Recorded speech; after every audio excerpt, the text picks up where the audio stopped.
Rector, moltes gràcies per acollir-nos i per la seva presència, conseller, consellera, secretaris autonòmics, directors generals, president de la secció espanyola de Transparència Internacional, amics i amigues. Moltes gràcies per estar avui així amb nosaltres en el que és un acte important, no només per la important personalitat que ens acompanya avui a la taula i que s'adreçarà a vostès, sinó també perquè estem en un fet insòlit, que és la celebració a la Comunitat Valenciana del Dia de Lluita contra la Corrupció, un dia que va decidir en l'any 2003 la ONU que fora el dia de recordar la necessitat d'estar alerta i de lluitar en definitiva contra la corrupció i que entre nosaltres, per la raó que siga i en la que crec que avui no és el dia d'insistir, no ha estat possible ser celebrada. Avui, per tant, és el primer any que celebrem això. No és una celebració aïllada, sinó que celebrem la primera de les jornades que entre nosaltres es faran.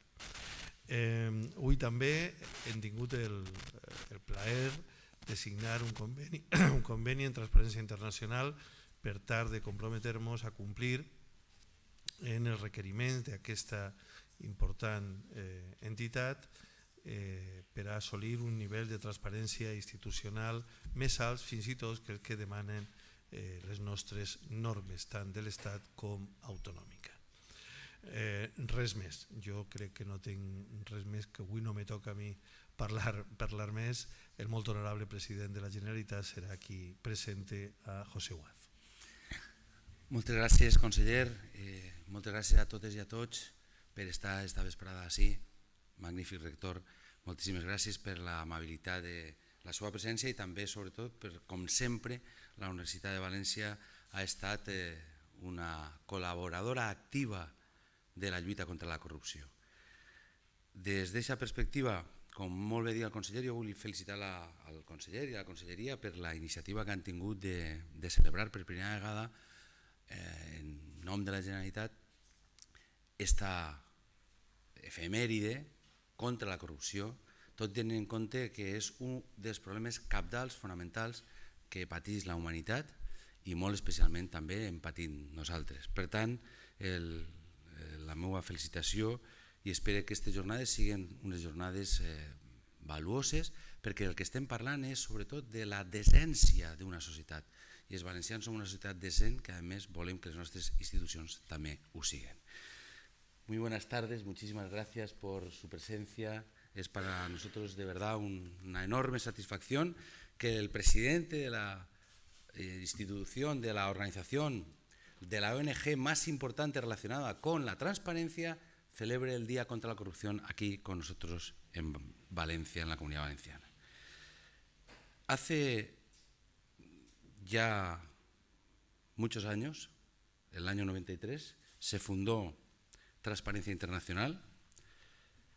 La Asamblea de Naciones Unidas ya hacía un tiempo que había declarado el 9 de diciembre Día Mundial contra la Corrupción, pero desde el año 93 ciertamente la ONG, la institución, la organización Transparencia Internacional se ha considerado un referente en todo el mundo en la lucha contra la corrupción. Sus trabajos y evaluaciones actúan permanentemente como un termómetro de nuestras democracias. Una organización que ahora en este momento está presidida por José Urgaz, que es una persona de un extensísimo currículum. Yo no voy a leer todas las páginas que me han pasado el currículum porque si no me comería una parte de la conferencia y como tengo poco tiempo y quiero estar el máximo tiempo en la conferencia, voy a ahorrarles a ustedes. Pueden desde luego consultarlo. Es una persona que estudió Derecho en la Pontificia de Perú, después hizo el posgrado aquí entre nosotros en Salamanca, ha estado desarrollando su trabajo en organizaciones también europeas, en misiones de evaluación, se ha incorporado a distintas misiones oficiales de misiones por los derechos humanos. En definitiva, es una persona con una gran valía, profesor, abogado, activista de derechos humanos y una persona que siempre ha destacado por, desde su visión peruana, tener una mirada global que hoy, más que nunca, se agradece. José Urgaz es también una persona comprometida que cuenta con una amplia experiencia internacional marcada por la lucha por los derechos humanos y contra la corrupción. Una labor que a veces ha desarrollado con condiciones enormemente difíciles y muy especialmente quiero recalcar, simplemente para acabar esta pequeña exposición respecto a su persona, de una ejemplar tarea que hizo precisamente donde es más difícil hacer estas tareas, que es en su propio país, en Perú. Hizo una enorme tarea con motivo de la causa contra Fujimori y Montesinos, que por su potencia, por su valía, por su compromiso, constituyó una de las demostraciones más claras que incluso en las peores circunstancias se puede luchar contra la impunidad. Por eso yo creo que todos le agradecemos que demostrara perfectamente que incluso en esas circunstancias, si hay coraje, si hay capacidad de trabajo y de poner incluso en riesgo la propia vida, se pueden conseguir éxitos. Éxitos para el conjunto de la sociedad. El título de la conferencia dice mucho de lo que hoy nos convocan, la lucha contra la corrupción en las democracias avanzadas. Ciertamente saben ustedes que en los países con menos desarrollo hay ya una instalada mirada, paradigma de corrupción. Pero efectivamente ningún país por sí mismo se salva de esta lacra. Como afirmó el anterior secretario general de Naciones Unidas, Kofi Annan, la corrupción es una plaga insidiosa que tiene un amplio espectro de consecuencias corrosivas para la sociedad. Por desgracia, nosotros aquí en la Comunitat Valenciana sabemos lo que es la corrupción. Una corrupción que afectó a nuestras instituciones y que manchó de una manera indirecta a lo que es el propio entramado, la arquitectura institucional. De hecho, esa hipoteca reputacional que tenemos es uno de los acicates más grandes que tiene este nuevo gobierno para levantar. Hoy es verdad que hemos iniciado un nuevo tiempo, pero eso no significa en absoluto que la sociedad tenga que bajar la guardia. Nunca más hay que bajar la guardia. Nunca ninguna sociedad está en disposición de decir que no puede ocurrir episodios de corrupción. El mejor antídoto, sin duda, contra la corrupción es la transparencia.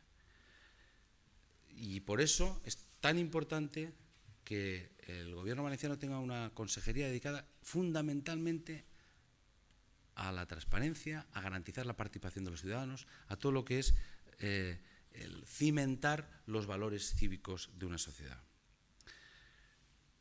Por eso, esta mañana, como decía el conseller, hemos firmado un acuerdo con Transparencia Internacional para que, además de lo que ya tenemos en nuestro entramado jurídico, tengamos la mirada y tengamos la fiscalización externa de una ONG con esta solvencia, porque efectivamente es lo único que nos garantizará la seguridad a todos los ciudadanos de que vamos por el buen camino y que queda la corrupción para el pasado. Los países socialmente más avanzados son los más transparentes. Y curiosamente, además, los países más transparentes, donde hay menos corrupción, hay menos desigualdad. La transparencia es un instrumento más, un atributo más para la eficacia del sistema económico. La Comisión Nacional de la Competencia hace pocos días cifraba en 48.000 millones la factura de la corrupción en la contratación pública, que es el equivalente al 4,5% de nuestro PIB. Nosotros hicimos hace unos años un estudio en el que eran casi 2.000 millones los que nos había costado la corrupción en los últimos años. Pero es efectivamente no solo una cuestión de normas y no es una cuestión solo de ética, que lo es, y ni de reglamentación, que también lo es. Es fundamental la participación activa de una sociedad civil fuerte, activa, participante. Son millones de auditores en cada domicilio los que finalmente tienen que saber, gracias a la transparencia, tienen que saber evaluar lo que están haciendo sus gobiernos. Por tanto, la lucha contra la corrupción va mucho más allá de aquellas instituciones que tienen ya a su cargo necesariamente lo que es la fiscalización. Los jueces, la policía, más allá de esto está la sociedad. Porque estamos hablando y lo que nos estamos jugando es la calidad de la democracia. Y cuando hablamos de calidad de la democracia, hablamos del estado del bienestar, hablamos de superar las desigualdades.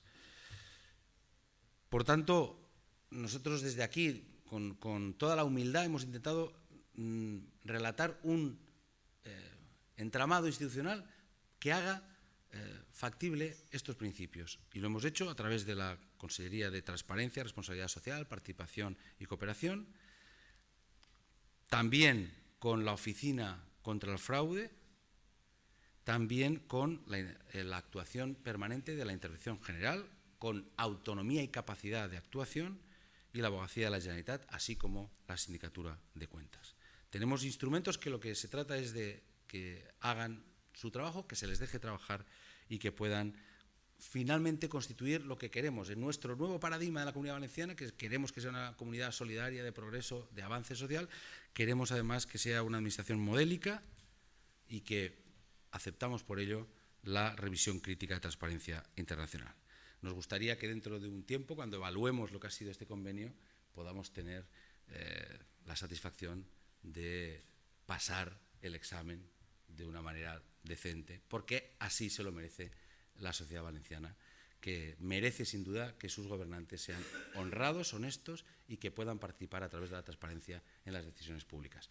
Por eso, para nosotros, para la Generalitat, hoy es un honor tenerle a usted aquí, que haya estado durante este día y que mañana también esté en Alicante, trabajando por de verdad fortalecer lo que son los valores cívicos y sociales de una sociedad como la nuestra, que aspira desde luego a ser una sociedad socialmente avanzada y comprometida siempre con la democracia y con la libertad. Muchísimas gracias por estar aquí y encantado de tenerle, y ahora vamos a escuchar su conferencia, que seguro será muy interesante y un instrumento además para aprender cada día más en los distintos vectores que existen en una complejidad programática como esta. Muchas gracias. Y yo tendré que ausentar en tu momento, pero después el consejero me pasará cumplida cuenta.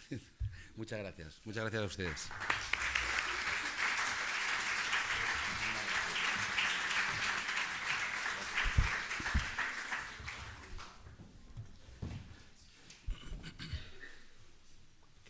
Listo. Bueno, buenas noches. Quisiera agradecer en la persona del señor presidente de la comunidad, del consejero Manuel Alcaraz y del señor rector de esta casa de estudios, esta invitación en nombre de Transparencia Internacional. Para mí y la organización que represento, en realidad es una satisfacción venir a celebrar, y creo que hay motivos de celebración, este Día Mundial que de alguna manera simboliza los esfuerzos que muchísimas personas hacemos alrededor del mundo para combatir este flagelo en esta comunidad y particularmente en esta ciudad, que en el pasado ha sido motivo de muchos escándalos vinculados a problemas de lo que hoy llamamos nosotros gran corrupción. Sin embargo, cuando Manuel me llamó hace unos meses atrás, tenemos una amistad de muchos años, para extenderme esta invitación, acepté rápidamente porque hemos constatado con entusiasmo que hay una nueva voluntad política aquí en la Comunidad Valenciana, en sus autoridades. He estado esta mañana con el alcalde, con miembros del gobierno, y realmente es interesante que se haya abierto una ventana de oportunidad para hacer un gobierno caracterizado por la transparencia y la integridad. Transparencia Internacional es una organización, es una coalición en realidad, que agrupa a otras organizaciones, o los que llamamos capítulos nacionales, que están presentes en 117 países. Ciertamente aquí en España tenemos un capítulo español, Transparencia Internacional España, cuyo director ejecutivo y presidente, Jesús Lizcano, está entre nosotros, y eso nos ha permitido constatar en el terreno, en distintas partes del mundo, cómo es que evoluciona o involuciona el problema de la corrupción, que creo que es uno de los fenómenos más perniciosos del mundo contemporáneo. Nosotros no solamente estamos organizados en capítulos, tenemos también una cantidad de miembros individuales, 30 personalidades del mundo que han sido invitadas a formar parte de la organización por su compromiso en la lucha contra la corrupción, y tenemos también un secretariado profesional, aproximadamente 150 personas en nuestras oficinas centrales en Berlín, que desarrollan distintas experticias en materia de transparencia, integridad y lucha contra la corrupción.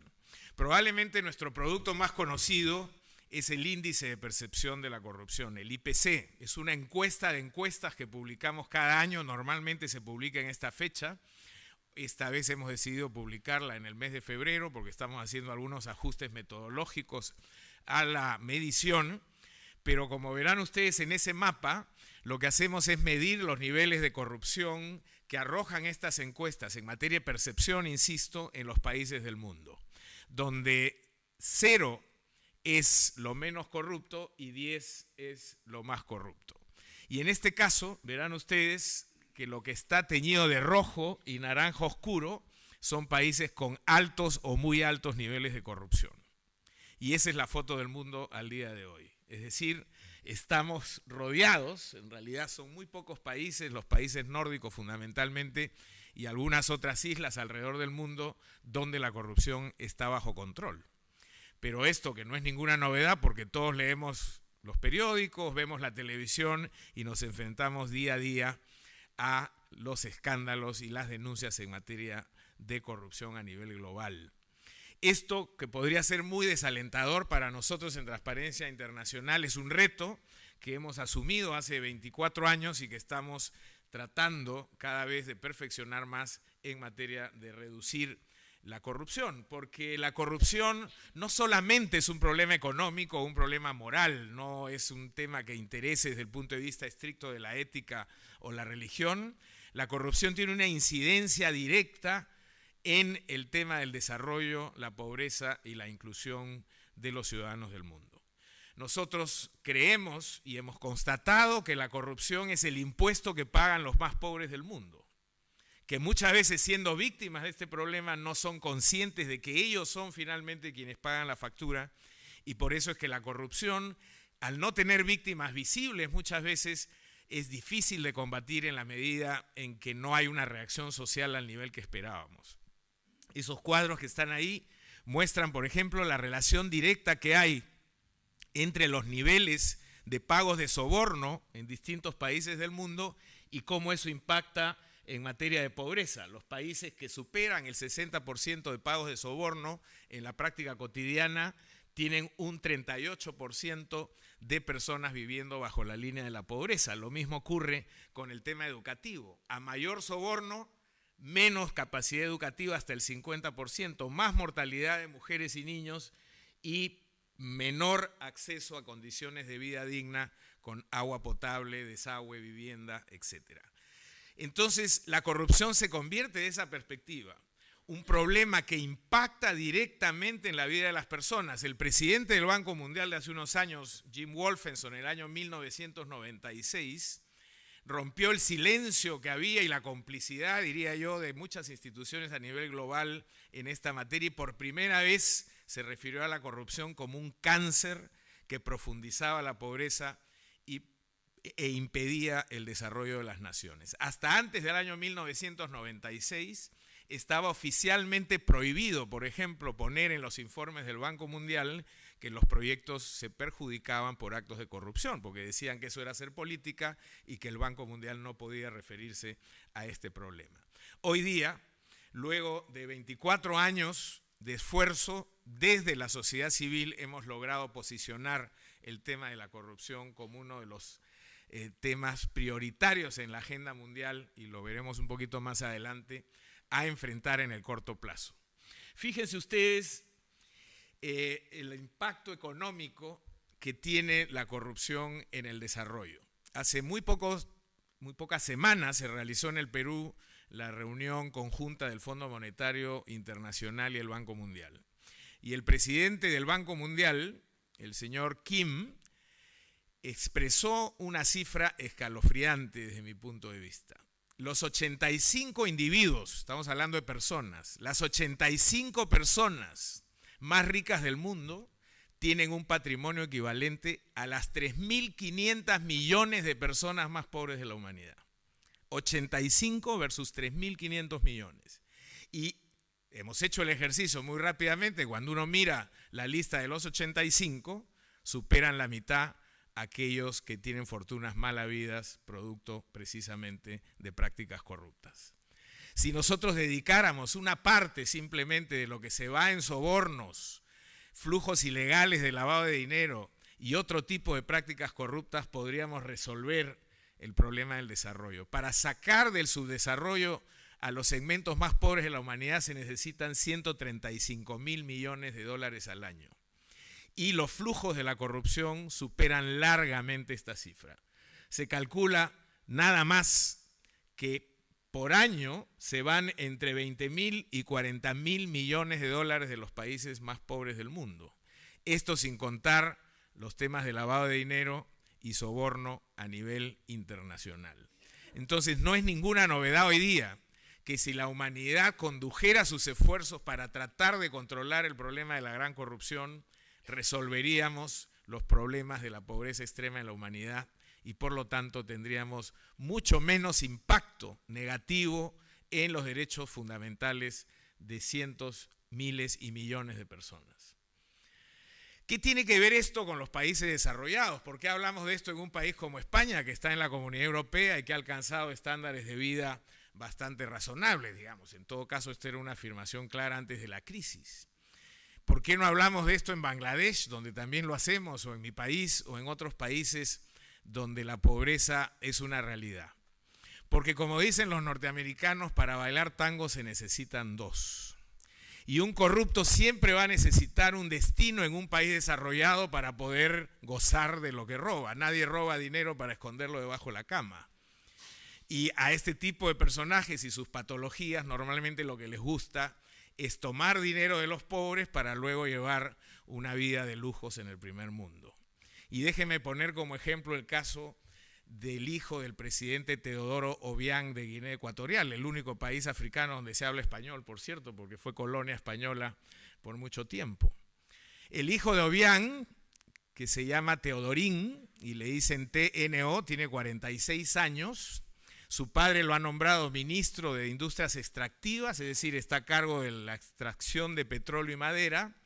Y este joven, además de haberse comprado 3 mansiones en California por más de 35 millones de dólares cada una, tener una colección de autos de alta gama que superan las decenas de millones de dólares, ha decidido comprarse un último juguete hace poco, que es un yate construido en Alemania, que cuesta 355 millones de euros. Tiene 3 salas de cine y unas pozas especiales para llevar tiburones vivos, que es su afición cuando sale de pesca por los mares del mundo. La población de Guinea Ecuatorial tiene un ingreso per cápita de 27.500 dólares por persona y sin embargo el 77% de la población vive por debajo de la línea de la pobreza con menos de 1.8 dólares per cápita. Estas son las consecuencias directas que genera la corrupción y en ese sentido ese dinero, obviamente, Teodorín Obiang no lo va a gastar en Guinea Ecuatorial porque no tiene dónde, se lo lleva a Estados Unidos, se lo han llevado a París, hemos logrado congelarle 300 millones de euros hace poco en cuentas en Francia y lo propio en Estados Unidos, donde se le han embargado las casas y los vehículos. Entonces, este es un problema global y concierne sin duda alguna también a las democracias avanzadas.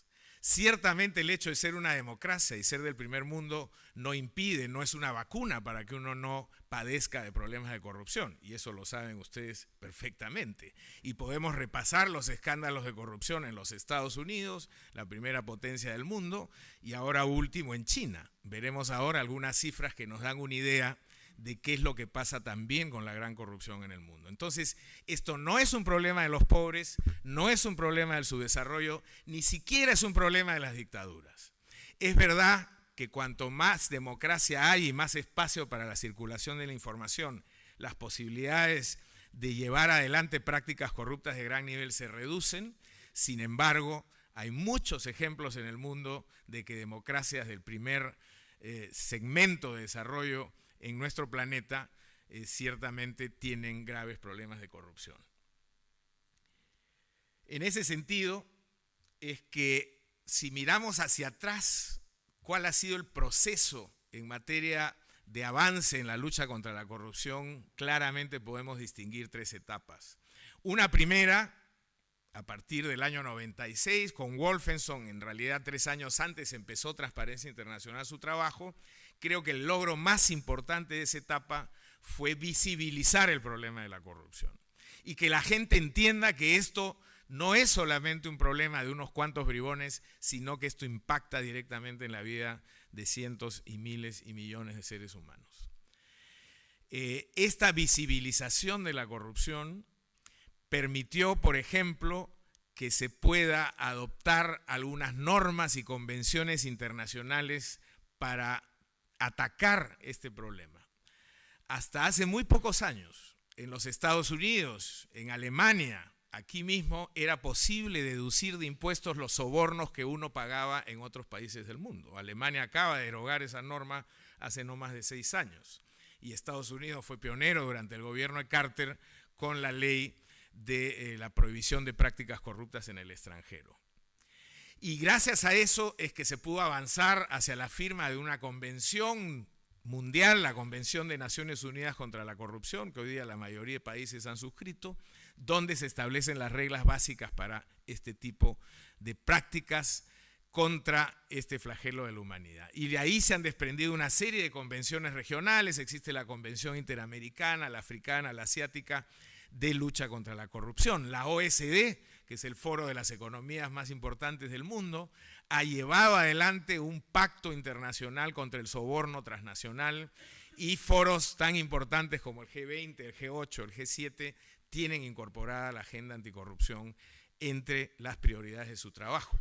Hace pocos meses atrás, en la cumbre mundial realizada en Addis Ababa, se adoptó un conjunto de objetivos de desarrollo sostenible, y el objetivo número 16, recientemente adoptado, es precisamente un objetivo por la gobernabilidad, la transparencia y contra la corrupción. Hay entonces una primera etapa en la que se ha sido exitosos, diría yo, en posicionar el problema de la corrupción y la gran corrupción como una prioridad para sacar a la humanidad de la pobreza y llevar a los países al desarrollo, impedir la violación de derechos humanos fundamentales.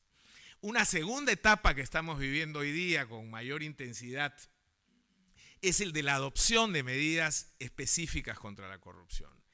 Si ustedes miran lo que está ocurriendo en el panorama mundial, hay ya legislaciones casi homogéneas, por lo menos en buena parte del mundo, de herramientas que permiten a los ciudadanos poder fiscalizar, tener acceso a la información y de alguna manera controlar la función pública. Sin embargo, toda esta arquitectura normativa y legal no es suficiente.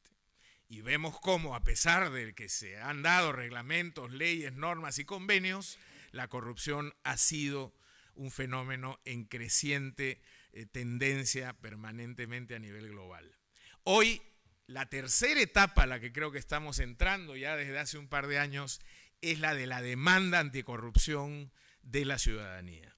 Y esto está generando movilizaciones inmensas en muchas partes del mundo. Hemos sido testigos de lo que ocurrió en la primavera árabe, la protesta que se inicia en Túnez y que luego pasa a Egipto y a otros países de esa parte del mundo, tenía como eje central una protesta contra la corrupción. Hemos visto lo que pasó para la caída de Mubarak, en Libia, de Gaddafi y de otros líderes que claramente venían lucrando y beneficiándose a costa de millones de ciudadanos de sus países de prácticas corruptas para su beneficio personal. Más cerca de nuestro mundo, en Sudamérica, hemos visto lo que ha ocurrido en Brasil con el escándalo de Petrobras y las compañías de construcción. Hoy día la propia estabilidad de la presidenta Rousseff está en juego precisamente por las investigaciones anticorrupción que un puñado de fiscales y jueces valientes están llevando en ese país. En Guatemala, se ha llevado a prisión al presidente y la vicepresidenta de la nación, precisamente al ser sorprendidos en un fraude inmenso de corrupción vinculado al sistema de aduanas de ese país. En Honduras hoy se están movilizando cientos de miles de personas en las calles exigiéndole a su gobierno que establezca orden. Se le acaba de abrir proceso a un expresidente y acaban de capturar en días pasados a otro expresidente que está vinculado a los escándalos de la FIFA. Hay entonces una tendencia de una ciudadanía cada día más consciente de la problemática que genera la gran corrupción y el impacto que tiene en sus vidas para movilizarse y exigir cambios fundamentales en esta materia.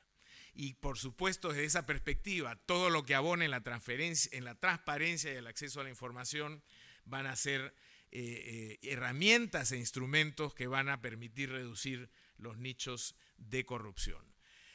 Procesos de toma de decisiones transparentes donde la ciudadanía pueda saber quiénes y por qué han tomado ciertas decisiones, los cabildos abiertos, los portales de transparencia y todas estas herramientas que existen hoy día para que los ciudadanos podamos monitorear los procesos de decisión, las leyes de acceso a la información que nos empoderan para poder exigir que se nos informe qué es lo que está ocurriendo en el ámbito de la administración pública, que siempre ha estado plagado de mucho oscurantismo, en la medida en que los funcionarios, no entendiendo que son depositarios del poder ciudadano, se convierten en propietarios de la información y se niegan a entregar información a los ciudadanos, que somos realmente los titulares de esta.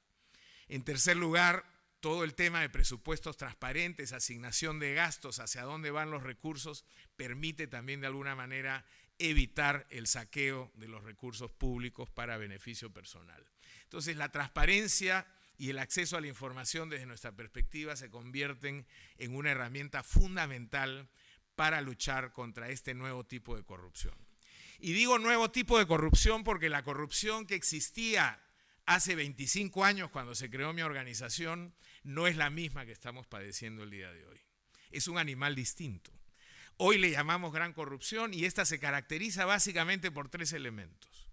Sus autores son personas que gozan de gran poder económico o político, movilizan ingentes cantidades de dinero, les voy a poner algunas cifras en un momento para que tengan idea de la dimensión del problema, y en tercer lugar es una corrupción que impacta directamente en los derechos humanos, en los derechos fundamentales de las personas, principalmente en aquellos países que no tienen los niveles de desarrollo a donde se llevan los dineros que han sido saqueados, precisamente victimizando a los sectores más débiles y excluidos de nuestras sociedades.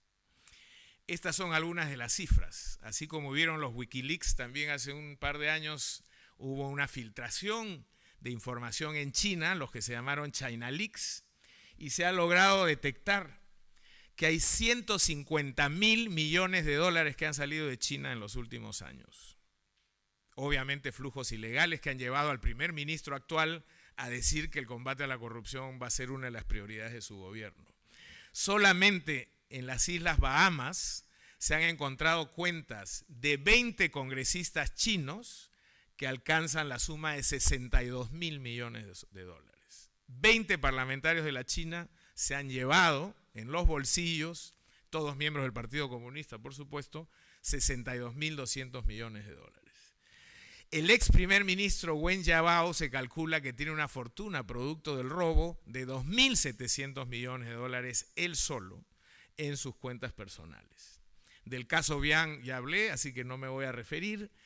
El expresidente de Panamá, hoy prófugo aparentemente en Miami, el señor Martinelli, está siendo investigado penalmente por haberse llevado de Panamá en 5 años de gobierno 5.000 millones de dólares, 1.000 millones de dólares por año. Y el expresidente de Ucrania, no solamente un asesino y dictador, fugó de su país con 12.500 millones de dólares. Se estima que alrededor del mundo se mueven 32 trillones, no lo he puesto en número porque no sabría cómo cuantificarlo, pero la cifra es escabrosa, 32 trillones de dólares se van en fondos privados a jurisdicciones denominadas paraísos financieros al año en el mundo. Con esto podríamos resolver sin duda alguna el problema de la pobreza, la educación y la salud en los segmentos más pobres, esos 3.500 millones de seres humanos que hoy día están por debajo de la línea de la pobreza. La evasión fiscal, estamos hablando de 3 trillones al año, y el dinero que se mueve en flujos ilegales del tercer mundo hacia el primer mundo alcanza los 6 trillones, es decir, 6.000 millones de dólares salen de los países pobres para el primer mundo. ¿Quiénes son los grandes cómplices de estos autores de gran corrupción? Los bancos, el sistema financiero. Y no estamos hablando aquí de bancos de lo que podríamos llamar, o se llamó alguna vez repúblicas bananeras. Estamos hablando de bancos de primera línea que tienen su sede en esta parte del mundo. Y fíjense ustedes que el HSBC, cuya sede central está en Londres, ha sido sancionado con 1.900 millones de dólares de multa por haber movilizado 650.000 millones de dólares a los carteles de la droga de México. El banco Wachovia, que pertenece a la cadena Wells Fargo de los Estados Unidos, ha sido sancionado con 375 millones de dólares por haber lavado dinero al crimen organizado por 378.000 millones de dólares. El banco BNP Paribas de Francia, uno de los bancos de primera línea, ha sido sancionado con 8.900 millones de dólares en los Estados Unidos por haber lavado 190.000 millones de dólares a organizaciones terroristas del Medio Oriente. Y la lista sigue. El Commerzbank de Alemania, primer banco de ese país, sancionado con 1.450 millones de dólares por haber lavado 253.000 millones, el Citibank, etcétera, etcétera. Y aquí ya no solamente estamos hablando de un problema de pobreza y de subdesarrollo, sino también de un problema de seguridad mundial. Lo que ha ocurrido en París hace muy pocas semanas tendría que ser preguntado al banco francés que financió parte del dinero que hoy día mueven las organizaciones terroristas que fueron a matar a sus ciudadanos producto de la corrupción. Y es verdad que están siendo sancionados cuando son sorprendidos con multas inmensas, pero eso no basta. ¿Cuántos de los funcionarios de estas instituciones están en prisión? Ninguno.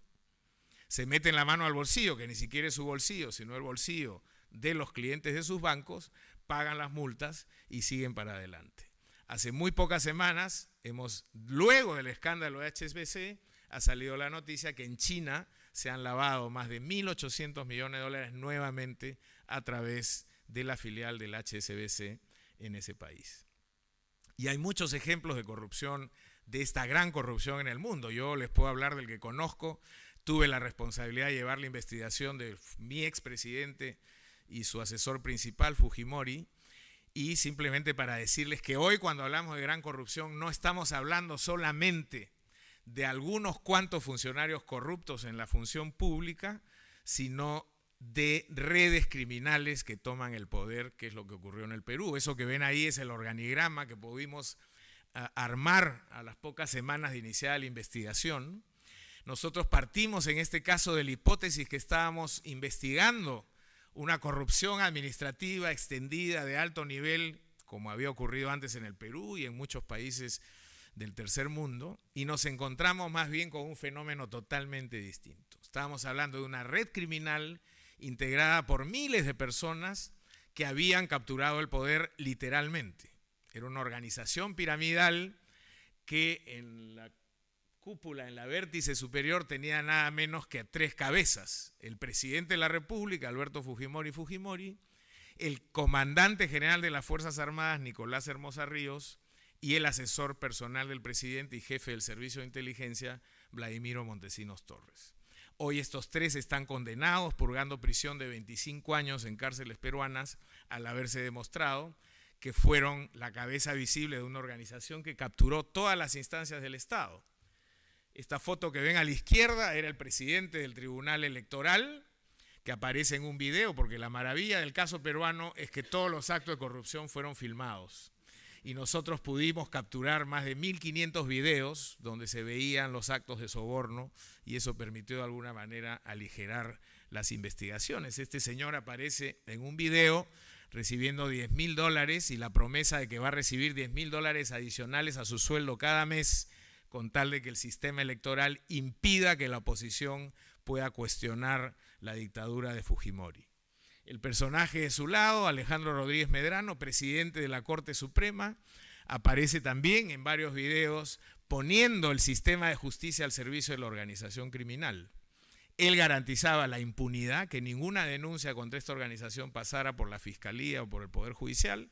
De hecho, la fiscal de la Nación fue condenada a 10 años de prisión y varios vocales de la Corte Suprema, entre ellos este señor, también han purgado prisión por más de 12 años. El personaje del medio, el presidente del Congreso, Víctor Hoy Guay, condenado a 15 años de prisión, era el encargado de reclutar a algunos parlamentarios de la oposición para literalmente comprar su voto y negociar también con los dueños de los canales de televisión que masivamente, por rumas de millones de dólares que recibieron en efectivo, pusieron los medios de comunicación al servicio de esta red criminal. El calvo que está a su costado es el señor Venero, era el encargado de toda la arquitectura financiera y de sacar cientos de millones de dólares que eran saqueados al Estado peruano hacia paraísos financieros. Hemos recuperado 48 millones de Suiza, 72 millones de los Estados Unidos, 35 millones de Gran Caimán, otros tantos de Liechtenstein, etc. Y finalmente, toda el área militar fue utilizada para lucrar con el negocio del narcotráfico. El Perú es el primer productor de cocaína en el mundo. La zona donde se produce la cocaína está bajo control militar porque son zonas declaradas en emergencia y esta organización criminal cobraba cupos a los narcos para dejar sacar la droga sin problemas del territorio nacional. Además fueron utilizados para asesinar, porque es una realidad también que cuando la corrupción alcanza niveles significativos, también tiene un impacto en niveles de violencia e inseguridad ciudadana. Aquí se creó un grupo paramilitar desgajado del servicio de inteligencia del ejército que se dedicó originalmente a matar personas sospechosas de terroristas, pero que luego, como ocurre siempre en estos casos, terminaron alquilando sus servicios para eliminar a empresarios de la competencia, a sindicalistas incómodos, etcétera, etcétera.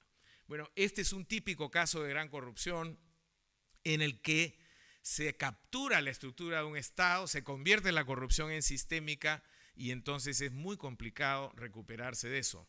Han pasado 15 años desde que desbaratamos esta organización y todavía el Perú padece la debilidad institucional, que a veces es mucho más grave que el perjuicio económico, que uno puede recuperarlo con mayor o menor productividad, para poder tratar de alcanzar niveles de desarrollo que son absolutamente necesarios.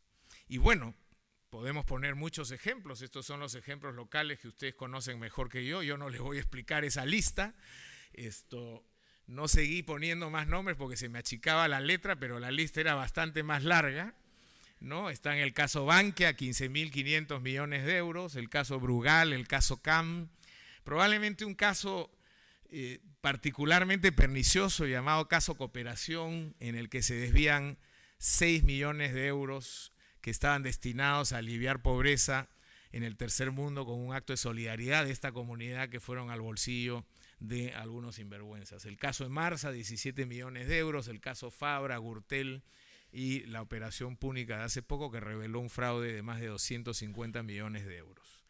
Entonces, la gran corrupción es un fenómeno con el que nos ha tocado convivir y la pregunta es si vamos a tolerar o no este tipo de prácticas en nuestro contexto. Si vamos a permitir que los corruptos convivan con nosotros, que se vayan impunes y que muchas veces no solo se vayan impunes, sino que aparezcan como ejemplos de éxito social en las páginas de los medios y las revistas, con sus autos de lujo, sus yates, sus viviendas, sus vacaciones, etc. Yo creo que es importante no perder de vista que la corrupción mata, la corrupción enferma, la corrupción genera desnutrición. La corrupción tiene rostro humano cuando vemos niños que no pueden acceder a niveles de educación básicos. Cuando, por ejemplo, como ha ocurrido en Sierra Leona, algunos políticos deciden robarse los fondos colectados para combatir el ébola en ese país y mueren cientos de personas, entre ellos muchos niños infectados con esta enfermedad. Cuando en una discoteca en Rumanía mueren decenas de jóvenes y ha tenido que caer un primer ministro porque se supo que detrás de ese problema había un esquema de corrupción, o cuando en Bangladesh colapsa un edificio y mueren más de 600 personas en una fábrica textil porque alguien recibió un soborno para que ese edificio se construya sin las especificaciones técnicas que la ley exige. La corrupción, como he dicho, entonces afecta el desarrollo, profundiza la pobreza y tiene una fase negativa que es la que nosotros llamamos la impunidad. Donde hay impunidad, la corrupción crece, se desarrolla y se fortalece. Y por supuesto, en un mundo global como este, con una posibilidad de crimen organizado que incluso desafía a los estados. Fíjense ustedes lo que pasa en México con sectores como Michoacán o Guerrero, donde el Estado mexicano no es capaz siquiera de poder controlar su territorio, o en el Triángulo Norte de Centroamérica, Honduras, El Salvador y Guatemala, donde las organizaciones criminales retan cotidianamente la viabilidad de los estados. Estamos entonces hablando de un problema de seguridad interna y seguridad global. Y esto nos toca a todos de alguna manera, por lo que resulta cuestionante por qué hay esta falta de reacción social. ¿Por qué permitimos que nos roben en la cara, que se mate gente, que se enferme gente, que se profundice la exclusión y no decimos nada? Y ese silencio cómplice que a veces obedece a la frustración, otras veces al pesimismo, al determinismo o a la comodidad, es algo que nosotros queremos movilizar en la conciencia de las personas, porque creemos que es tiempo de decir basta. No podemos permitir que este tipo de corrupción esté afectando cotidianamente nuestras vidas. Y es por eso que en Transparencia Internacional, y con eso acabo, estamos enfrascados en realizar campañas que permitan tomar conciencia del problema, visibilizarlo para pasar a la acción. Creemos que hay que cerrar ciertos vacíos que a nivel internacional permite que hoy día los corruptos puedan entrar al primer mundo con el producto de sus robos. Las empresas offshore, la OSD ha demostrado en 450 casos de soborno internacional que más del 75% se cometieron a través de empresas anónimas. Estamos en una campaña para que se establezca un registro global para saber quiénes se esconden detrás de esas empresas anónimas, que cuestan $500 y uno las puede abrir en 10 minutos desde una computadora. Queremos que se les nieguen las visas para ingresar a Londres o venir a Marbella o a Ibiza o ir a Nueva York a aquellos corruptos notorios que se sabe que están esquilmando a sus países para ir a disfrutarlo en esta parte del mundo. Estamos nosotros ahora enfrascados en una campaña que llamamos Desenmascara a los corruptos. Hemos decidido hacer un concurso de belleza mundial para escoger a los más corruptos del mundo en el contexto de esta campaña que se llama Desenmascara a los corruptos. Por favor, tomen nota de la página web. Todos ustedes pueden votar, simplemente necesitan entrar a una computadora. Iniciamos este proceso hace un mes. Pedimos a la comunidad global que presente a sus candidatos. Hemos recibido 383 candidatos. Algunos españoles, sin embargo, no pasaron la prueba ácida, así que hemos reducido la lista a 15, que ustedes van a reconocer muy rápidamente. Están casos como el de la FIFA, Petrobras, el mismo Bian, Dos Santos en Angola, Martinelli en Panamá, y van a poder votar para el caso que les parezca más grosero. Pasen la voz, queremos llegar a varios millones de votos que nos permita decir, bueno, estos son los peores, vamos a actuar contra ellos. Y en ese sentido es que entonces estamos ahora en una estrategia que lo que busca es hablar fuerte, decir los nombres abiertamente. Sabemos que corremos riesgo por eso, pero la idea es movilizar a la ciudadanía, aprovechar este momento que se está viviendo en muchas partes del mundo, aliarnos con otras instituciones y con buenas autoridades que tengan interés en combatir y reducir la corrupción por un lado y fomentar la integridad y la transparencia por otro, porque creemos que sí es posible el cambio. Nosotros no creemos en el determinismo, no nos vamos a dejar derrotar, somos los ciudadanos quienes tenemos el poder para poder cambiar esta situación tan terrible que acabo de describir. Muchas gracias.